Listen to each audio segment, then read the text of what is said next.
Boa noite, irmãos. Estou muito feliz de estar aqui hoje, né? Nós vamos estar dando continuidade ao nosso estudo, né?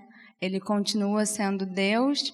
Na semana passada nós tivemos uma pequena interrupção, né? Devido ao falecimento do nosso irmão Francisco e, né? Por tudo que aconteceu e também porque a igreja precisava de uma palavra pastoral, né, sobre o consolo do Espírito Santo. Então nós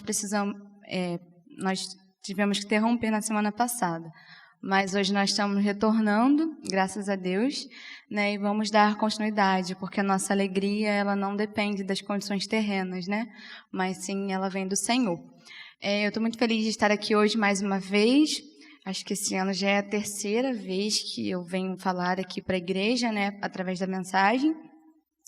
Muito feliz, esse é um mês muito especial, aqui na igreja, no mês de setembro, nós temos muitos aniversariantes, inclusive eu, né, e esse mês eu completo 21 anos, né, acho que passou muito rápido. Ontem eu era uma criança que estava aqui na frente recitando Salmo 23, né, o pastor Reinaldo pedia para recitar, o pastor Weston pedia para recitar, era um tempo muito feliz. E ainda é, graças a Deus, né? Eu sou muito grata a Deus pela vida da minha mãe, da minha família, que sempre me conduziu muito bem. E se eu estou aqui hoje é para a glória de Deus e graças aos ensinamentos da minha mãe, da minha família e dessa igreja também, que sempre foi tão presente na minha vida, os irmãos que me acompanharam desde que eu nasci, né? Dia 14 de setembro vai fazer praticamente 21 anos que eu estou nessa igreja. E eu sou muito grata a Deus por isso. E pela vida dos irmãos também, que sempre me acompanharam, sempre me incentivaram. Sempre cuidaram de mim e da minha família. Então, eu sou grata a Deus por essa oportunidade de estar aqui hoje e fico mais feliz ainda porque eu sei que para alguns irmãos isso também é motivo de alegria. Então, graças a Deus por tudo que Ele tem feito através da minha vida e por tudo que já foi feito na minha vida através dessa igreja. Nós vamos estar hoje estudando sobre o tema O Deus que ensina a importância do cuidado do próximo. Eu vou convidar os irmãos a abrirem suas Bíblias em Lucas 10, 25. A partir do verso 25 nós vamos estar lendo o Evangelho de Lucas, Novo Testamento. Vamos estar lendo o capítulo 25, 10, na verdade, a partir dos versos 25 até o 37.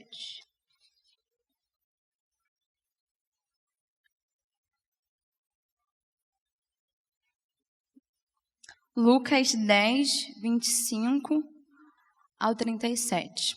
Na minha versão está assim. Certa ocasião, um perito na lei levantou-se para pôr Jesus à prova e lhe perguntou: Mestre, o que preciso fazer para herdar a vida eterna? O que está escrito na lei? Respondeu Jesus. Como você a lê? Ele respondeu: Ame o Senhor, o seu Deus, de todo o seu coração, de toda a sua alma, de todas as suas forças e de todo o seu entendimento.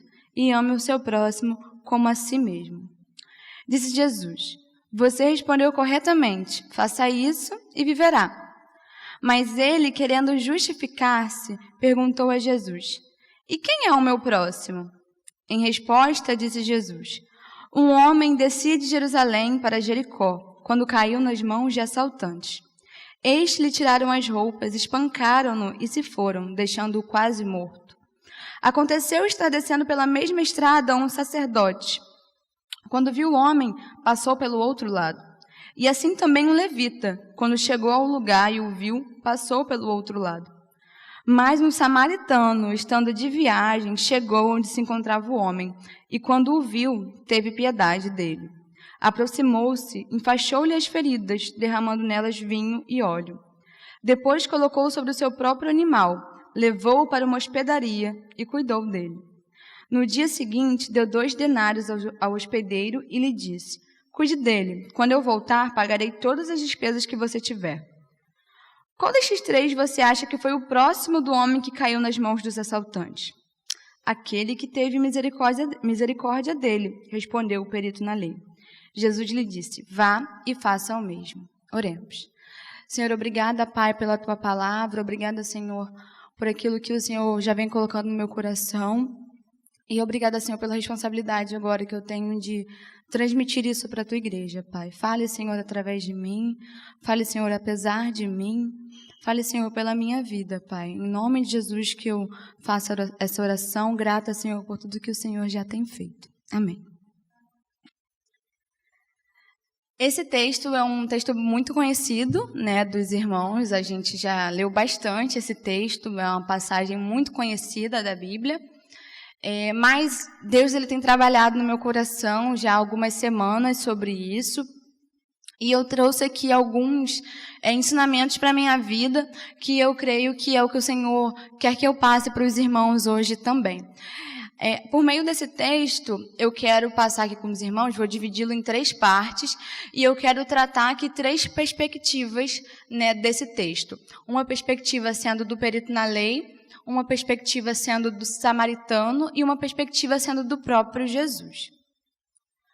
A primeira perspectiva é a perspectiva do perito na lei, né? Nós acabamos de ler aqui o texto que o perito na lei, ao se levantar para perguntar a Jesus, né, como ele poderia herdar a vida eterna, ele queria mesmo pôr Jesus à prova. Ele queria mesmo ver qual era a de Jesus, o que ele irá me responder. Né? Como conhecedor da lei, a própria Bíblia diz que ele era um perito na lei, ele sabia muito bem qual era a resposta que deveria vir. Acreditava ele, né? Que ele tinha certeza de qual era a resposta certa para a pergunta que ele mesmo fazia. E aí Jesus devolve, né, responde, na verdade, a pergunta dele, fazendo outra pergunta. Jesus pergunta, o que está escrito na lei? Como você a lê? E aí o perito na lei, ele traz, né, os mandamentos que estão lá nos livros de Deuteronômio, Levítico, que fala sobre amar a Deus de todo o seu coração, de todo o seu entendimento, com todas as suas forças, de toda a sua alma, e amar ao próximo como a si mesmo. Então é nítido que o perito na lei, de fato, conhecia a lei, né? Ele estava envolvido com a lei.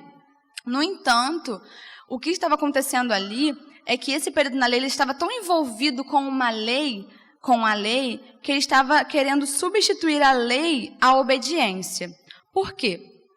Quando ele faz essa pergunta para Jesus e ele acaba respondendo, né, sobre amar a Deus e amar ao próximo, ele ainda tenta se justificar para Jesus perguntando, tá, mas quem é o meu próximo? Quem seria essa pessoa? Né? Ele queria, de alguma forma, delimitar, acho que ele queria criar uma lista, né, sobre quem seriam os próximos dele. Por quê? Né, os irmãos bem sabem, né, trazendo um pouco do contexto histórico da época, que judeus e samaritanos não se davam muito bem, né, por conta de todos os acontecimentos históricos. O povo samaritano, por muito tempo, foi um povo que os reis pecaram contra Deus, foi um povo que sofreu o exílio e um povo que se misturou com outros povos, e isso era considerado impuro. Né? Então, os judeus e samaritanos não eram povos que se davam muito bem. Né? Havia um certo preconceito sobre os samaritanos. E isso é destruído, né, jogado por terra quando Jesus vem. Porque quando Jesus vem, a lei está sobre a graça. Na verdade, a graça está sobre a lei. E aí tem uma outra perspectiva, né? Jesus ele vem para salvar a todos, e a salvação agora é favor imerecido, né? Nós não merecemos a salvação e não existe mais diferença entre judeus e gentios, e não há mais separação de um para o outro, mas todos pecaram e estão destituídos da graça de Deus. Mas ainda, né, acontecia uma certa resistência por parte dos judeus em aceitar isso, no entanto que depois o próprio Paulo insiste nisso, e prega sobre isso, e ensina sobre isso.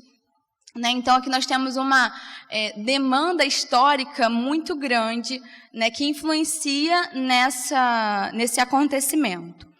O que ocorre, o que eu já falei para os irmãos, é que ao perguntar para Jesus como ele fazia para herdar a vida eterna, e ao ter a própria resposta, né, porque ele diz que é para amar a Deus, que a lei diz que é amar a Deus de todo o seu coração, né, de toda a sua alma, de todo o seu entendimento, de suas forças, e amar ao próximo como a si mesmo, Jesus diz, é exatamente isso, você está certo, faça isso e viverá.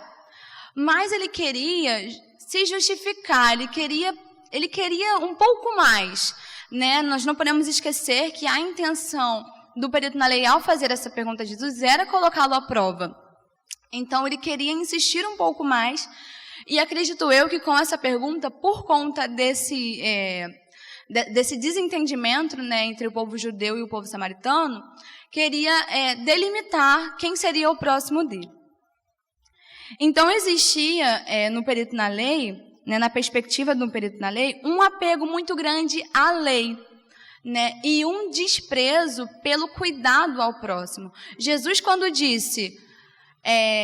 Jesus estava querendo dizer para ele, né, amar a Deus e amar ao próximo, Jesus estava querendo dizer que era para amar a todos, que é o que nós sabemos hoje em dia, né, que é o que Jesus deixou claro, até no restante dessa passagem. Jesus sabia o que estava falando, mas o perito na lei ainda não queria acreditar nisso. E a gente vê uma dureza no coração desse perito na lei até o fim do texto, né? E nós vamos retornar nisso depois. Então, esse apego à lei era tão grande que o fazia ser preconceituoso, né? Isso é algo muito delicado, né? Lidar com o preconceito é algo muito difícil, né? Tanto para quem é atingido por um ato de preconceito, como para quem é preconceituoso e tem dificuldade de aceitar nisso. Mas a gente vê que Jesus vai tratar isso de uma forma assim brilhante. Mas a segunda perspectiva que eu quero trazer para os irmãos é a perspectiva do samaritano. Por quê? O samaritano é apenas o personagem, né, de uma narrativa que o Jesus conta.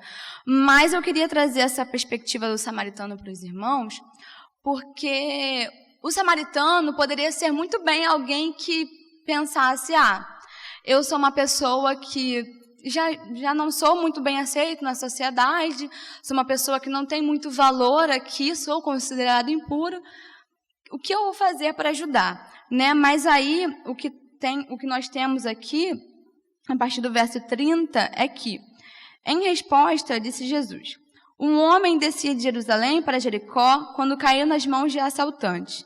Estes lhe tiraram as roupas, espancaram-no e se foram, deixando-o quase morto. Aconteceu estar descendo pela mesma estrada um sacerdote. Quando viu o homem, passou pelo outro lado. E assim também um levita, quando chegou ao lugar e o viu, passou pelo outro lado. Mas um samaritano, estando de viagem, chegou onde se encontrava o homem e quando o viu, teve piedade dele. Nós vemos aqui que dois personagens, né, o levita e o sacerdote, que segundo a lei eram pessoas que estavam dentro da lei e que deveriam seguir a lei, não fazem. Né? Nós vemos que ao ver um homem que sofreu, né, que foi espancado, foi assaltado, eles simplesmente passam pelo outro lado. E aí chega um samaritano, um cara que era considerado impuro, um cara que era considerado, assim, não era bem aceito na sociedade. Ele ajuda, ele tem piedade do homem. Então, na perspectiva do samaritano, nós temos aqui 2 pontos. O primeiro ponto é que ele teve misericórdia, ele teve piedade do homem que estava precisando de ajuda. E o segundo ponto é que ele teve ousadia. Por quê, irmãos? Muitas vezes nós somos taxados na sociedade, né? Porque nós somos isso, porque a nossa família tem muito tempo já que está vivendo essa história, nada vai mudar, porque a situação financeira desse pessoal vai ser sempre a mesma, nunca vai mudar, porque essa pessoa não tem capacidade de ajudar, essa pessoa ela sempre foi envolvida com coisas ruins, nada vai mudar na vida dela, ela vai continuar assim.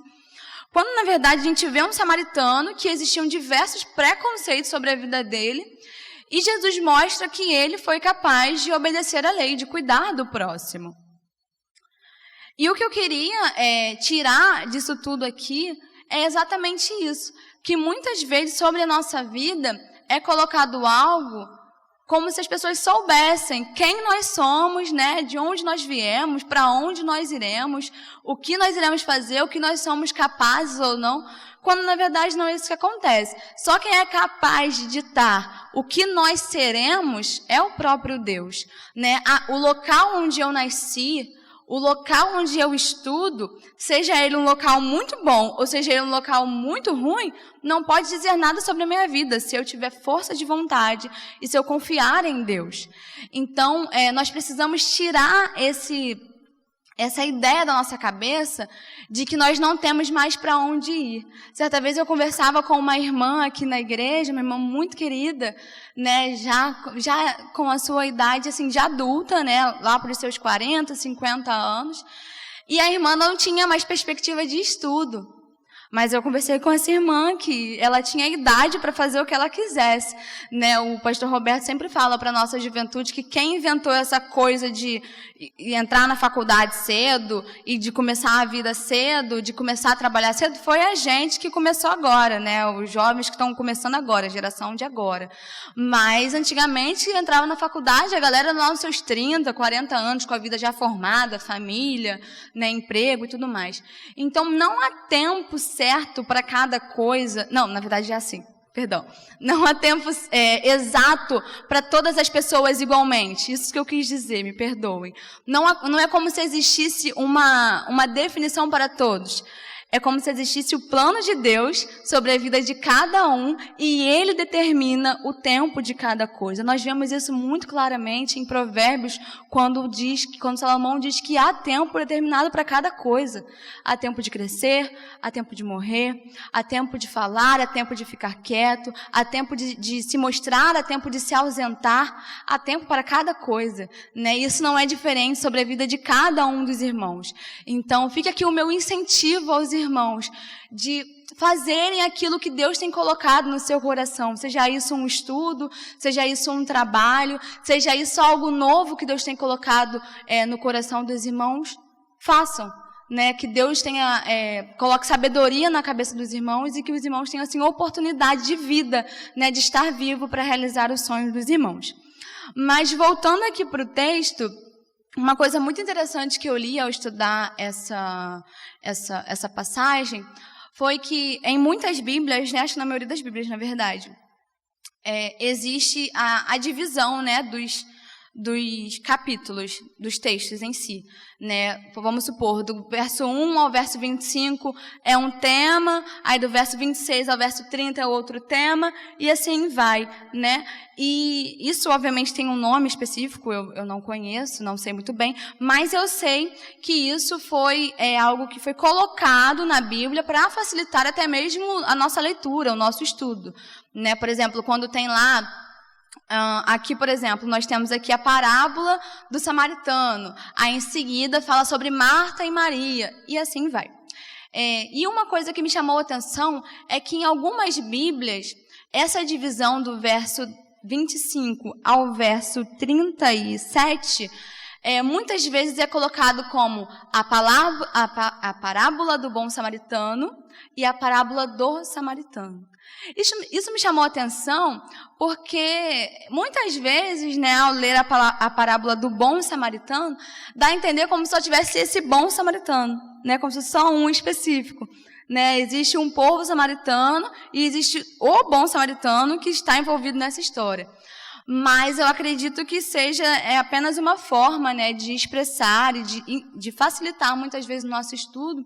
Mas o que eu queria tirar disso é de que não existe somente um bom samaritano, não existiu somente um bom samaritano, mas existiram pessoas que foram guiadas por Deus e que, independentemente do que a sociedade, de que terceiras pessoas colocavam sobre a vida dela, decidiram seguir a lei, decidiram seguir a Jesus e decidiram fazer o bem.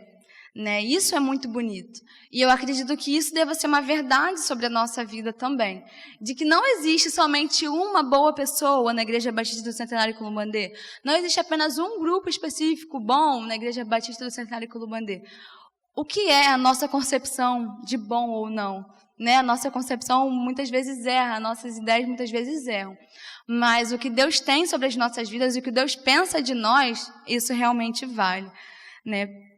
Então, na perspectiva do samaritano, houve ousadia dele não se importar, digamos assim, com aquilo que existia em volta da vida dele, mas se importar em seguir aquilo que lhe foi posto, que era ajudar as pessoas, ajudar ao próximo. E foi isso que ele fez, né? Cuidou do homem, precisou dispor do seu próprio animal. Então, muito provavelmente, ele foi andando enquanto o doente ia no animal dele.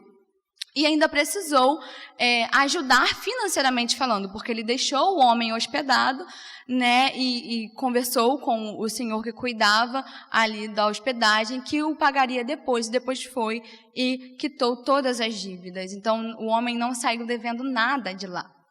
Então, o que nós vemos aqui é realmente ousadia e disposição para ajudar, a fazer aquilo que Deus colocou no coração dele e ver a necessidade do outro e ter piedade, ter misericórdia, né, de uma situação que realmente muito complicada, uma pessoa chegar a ser espancada, né? E quantas histórias, irmãos, nós temos de pessoas que passam por esse tipo de dificuldade, pessoas que precisam realmente de uma intervenção física, porque é nítido na aparência da pessoa, na fisionomia da pessoa, de que ela precisa de alguém que só a tire daquele lugar e coloque no lugar de paz. E foi isso que o samaritano fez.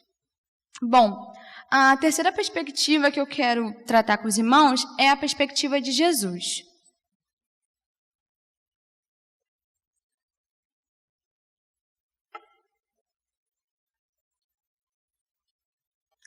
A perspectiva de Jesus, para mim, é uma das mais importantes, porque Jesus ele foi muito exato, muito certeiro. Ele teve uma ideia assim tão peculiar, sabe, tão mínima, que ele foi no detalhe que ele precisava ir para atingir a vida do perito na lei. Né? Como eu comentei com os irmãos, havia um preconceito muito grande, havia uma bagagem histórica muito grande. Então, talvez, se Jesus trouxesse qualquer outra história, não faria tanto sentido para o perito na lei. Mas Jesus foi sábio e ele trouxe, com os mínimos detalhes que precisavam ser ditos, aquilo que atingiria a vida do perito na lei. E a prova disso é que nos versos 36 e 37, isso mesmo, diz assim: qual destes três você acha que foi o próximo do homem que caiu nas mãos dos assaltantes? Ele respondeu assim: aquele que teve misericórdia dele. O perito na lei, segundo a narração aqui do Evangelho de Lucas, não teve capacidade de dizer que foi o samaritano. O preconceito era tão grande, a motivação dele de não dizer, de nem mencionar o samaritano era tão grande, que ele não responde, foi o samaritano. Porque Jesus narrou a história como sendo o samaritano. Mas ele responde, aquele que teve misericórdia dele. E aí eu fico imaginando quantas vezes nós somos tão assim duros de coração. Né? O Senhor vem, ele mostra, ele ensina. E ainda assim nós temos orgulho em confessar que nós estávamos errados.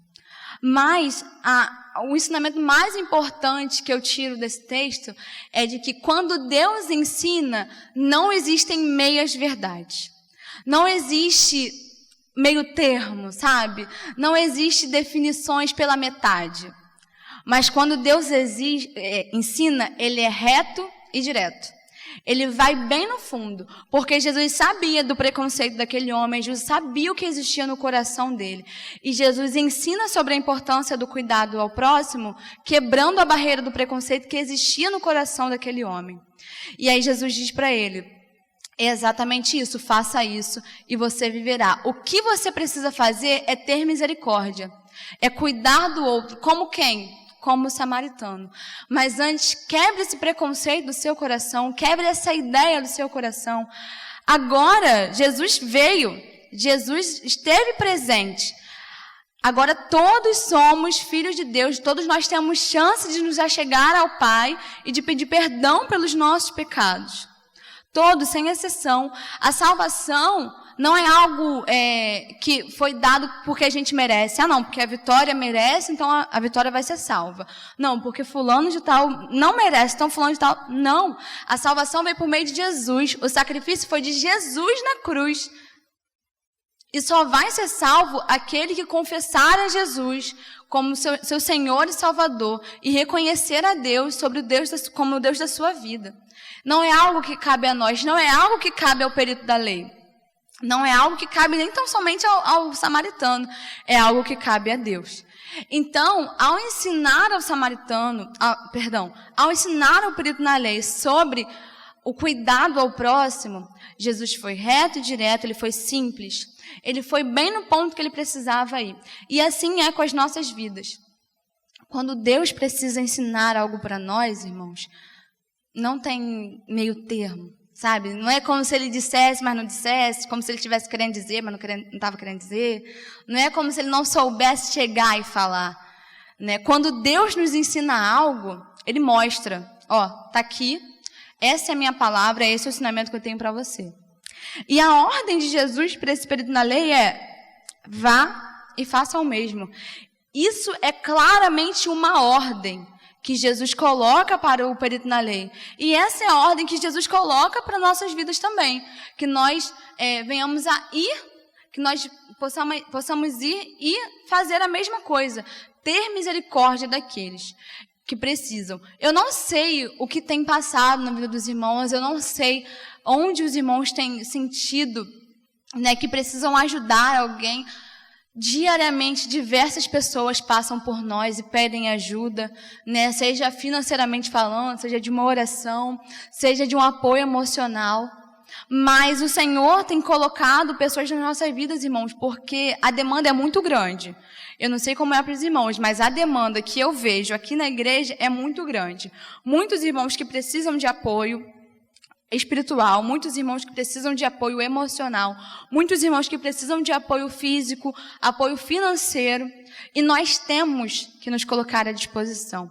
Não somente aqui como comunidade, né, evangélica, mas também para fora. E nós temos assim tido uma oportunidade muito grande, né? Tenho propriedade para falar disso, que nós temos tido uma oportunidade assim muito grande de atingir pessoas da nossa comunidade. E muitas dessas pessoas, irmãos, que entram aqui na igreja, não é a gente que sai no portão, não, é a pessoa que entra aqui. Então, nós temos tido assim, um privilégio tamanho de pessoas que entram aqui na igreja e de que expõem aqui as suas necessidades. Às vezes a pessoa nem precisa de uma ajuda financeira, não, às vezes nem é algo físico, não, é uma conversa, é um apoio emocional, é um suporte espiritual. E nós, às vezes, estamos de olhos fechados, né, de ouvidos fechados, de bocas fechadas. Né? Eu acho que todas essas ações, né, elas são muito pessoais. Né? Só nós sabemos o que nós fazemos, só nós sabemos, né, o agir de Deus sobre as nossas vidas. Mas eu acredito de verdade que o Senhor tem colocado sobre a vida dos irmãos uma pessoa que precisa de ajuda, uma pessoa que precisa ser evangelizada, uma pessoa que precisa ser cuidada. Irmãos, ajudem. Se coloquem à disposição. A vida aqui é muito passageira. Os dias têm sido maus.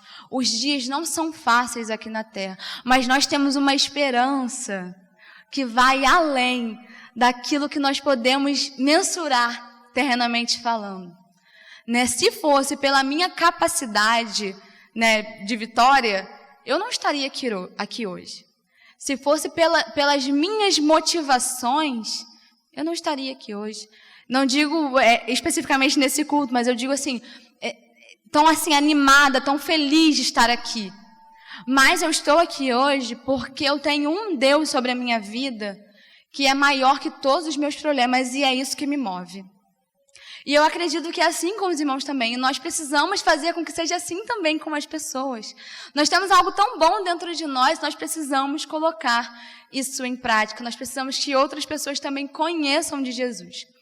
Então, quando Deus traz para a gente o ensinamento, Ele não vai trazer para os irmãos algo que os irmãos desconfiem.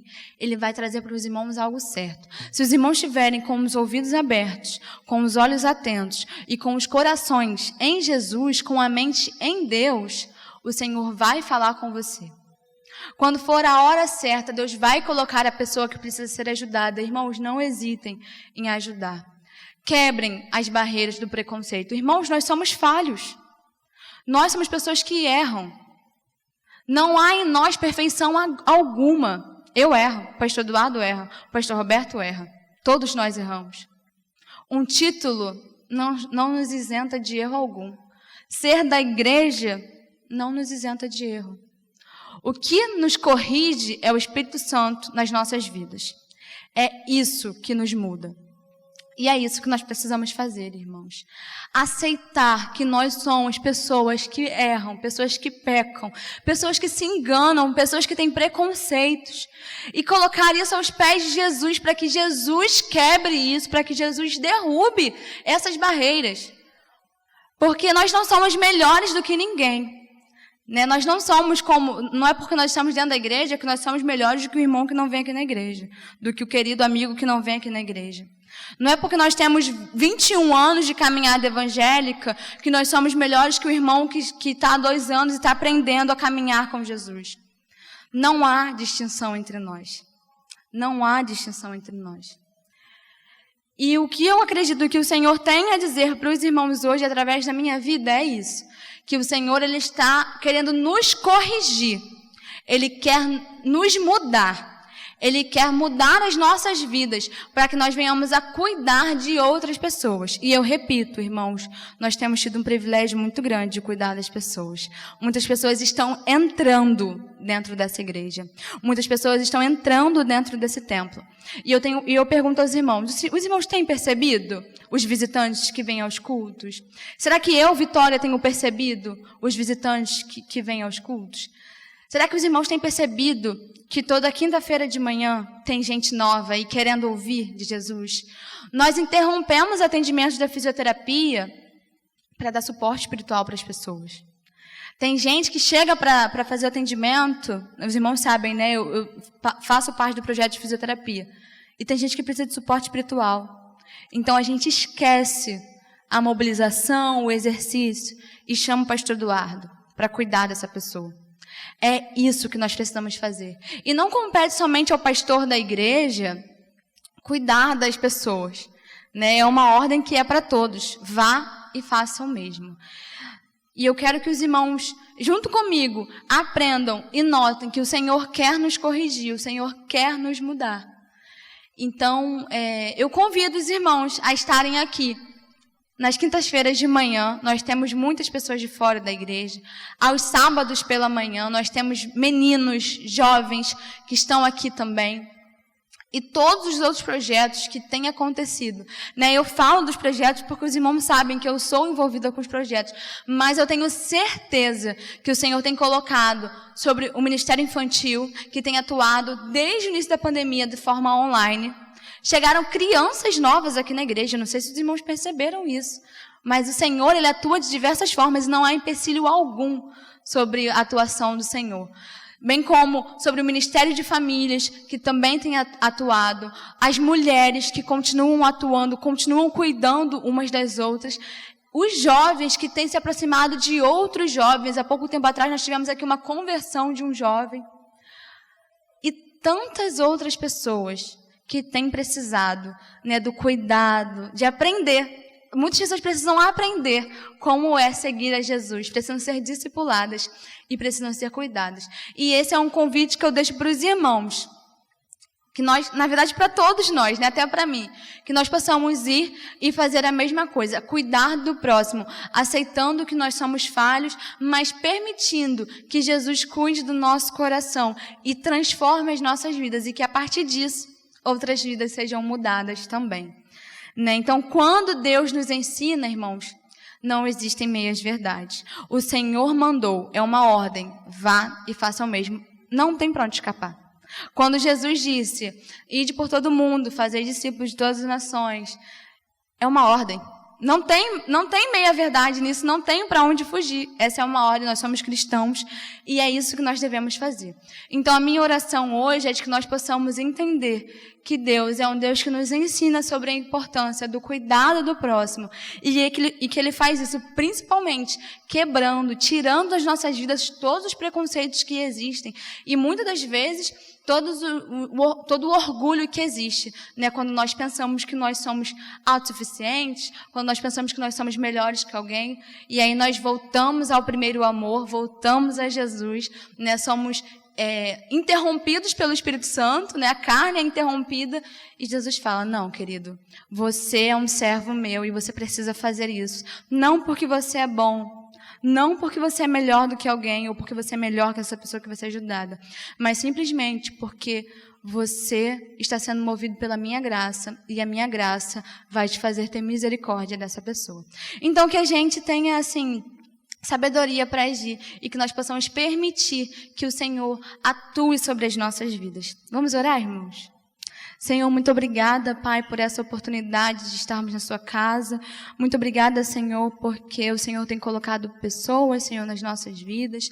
Muito obrigada porque o Senhor tem colocado outras pessoas, Senhor, aqui na nossa igreja, Pai. Nós somos gratos, Senhor, por tudo que o Senhor já tem feito. Nós somos gratos, Senhor, por tudo que o Senhor já tem planejado, o Senhor já tem trabalhado através dessa igreja. Os irmãos, Senhor, que tanto nos incentivam, Senhor, a oração. Os irmãos que cuidam, Senhor, de nós, Senhor, através, Senhor, de oração. O cuidado financeiro que muitas vezes nós precisamos, Senhor. O suporte espiritual, Senhor, o suporte emocional. Muito obrigada, Pai, porque nada tem nos faltado, Senhor. Mas nós pedimos, Senhor, que o Senhor use as nossas vidas e que a nossa vida, Pai, seja a bênção, Senhor, para outras pessoas, Pai. Tira, Senhor, de nós todo preconceito, tira, Senhor, de nós tudo aquilo, Senhor, todo orgulho, Senhor, tudo aquilo que existe, Senhor, de nós que não vem de Ti, Pai. E coloca, Senhor, em nós a Tua graça, Pai, a Tua sabedoria, para que nós possamos agir, Senhor, conforme a Tua vontade, Pai. Abençoe, Senhor, tudo que já tem sido feito nessa igreja, todas as coisas que já estão ocorrendo, todos os projetos, Pai, todos os ministérios que têm trabalhado. E continue, Senhor, colocando mais pessoas, Pai, no nosso meio, para que nós tenhamos mais vontade de ajudar e mais percepção, Senhor, para enxergar as pessoas que precisam de ajuda, Pai. Obrigada, Senhor, mais uma vez por tudo. Obrigada, Senhor, pela vida dos líderes dessa igreja. Senhor, dê, Pai, sabedoria, dê, Senhor, instrução para que eles saibam, Senhor, também nos guiar. E muito obrigada, Senhor, por essa oportunidade, Pai, de estar aqui na Tua casa, Senhor. Em nome de Jesus que nós oramos, gratos por tudo. Muito obrigada pelos Teus ensinamentos, Senhor. Amém. Obrigada, irmãos.